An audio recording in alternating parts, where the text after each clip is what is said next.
और Pakistan stock exchange में trading का अख्तिताम मनफी जोन में हुआ है।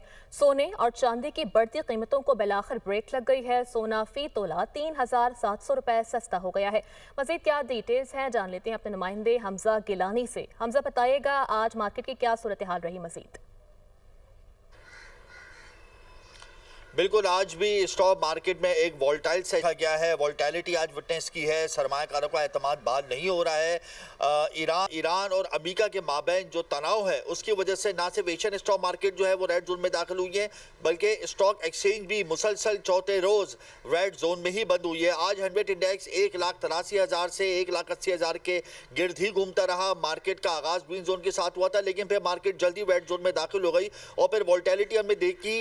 इंट्राडे लो जो है हंड्रेड इंडेक्स 1,80,000 के लेवल तक गया। इंट्राडे हाई 1,83,700 का किया और इख्तिताम 1,81,000 के लेवल से हुआ।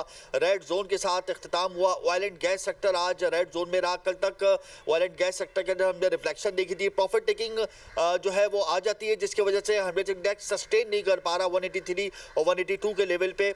और एक बड़ी वजह है भारी लेवरेज अदायगियां, यानी जो फ्यूचर्स के जो सौदे हैं उनकी भी अब अदायगियां करनी हो तो उसका भी एक प्रेशर है मार्केट में। तो यही तमाम अवामिल बने जिसकी वजह से आज मार्केट कैपिटलाइजेशन के अंदर तकरीबन 93 अरब रुपए की कमी देखी गई है। यानी सरमायाकारों को मुनाफे की मद में 93 अरब रुपए का नुकसान हुआ है। तमाम के तमाम ब्लू चिप कंपनीज के शेयर जो है वो इख्तितामी मराइल में रेड जोन में दाखिल हो गए। तो यही एक बड़ी वजह बनी है कि हंड्रेड इंडेक्स जो है वो रेड जोन में बंद हुआ है। और आइंदा आने वाले दिनों के अंदर ये जो वोल्टैलिटी है ये हम देखेंगे और सरमायाकार जो है वो मुहतात रवैया अपनाएंगे। ठीक है, सरमायाकार मुहतात रवैया भी अपनाएंगे। बहुत शुक्रिया हमजा, आपने हमें अपडेट किया।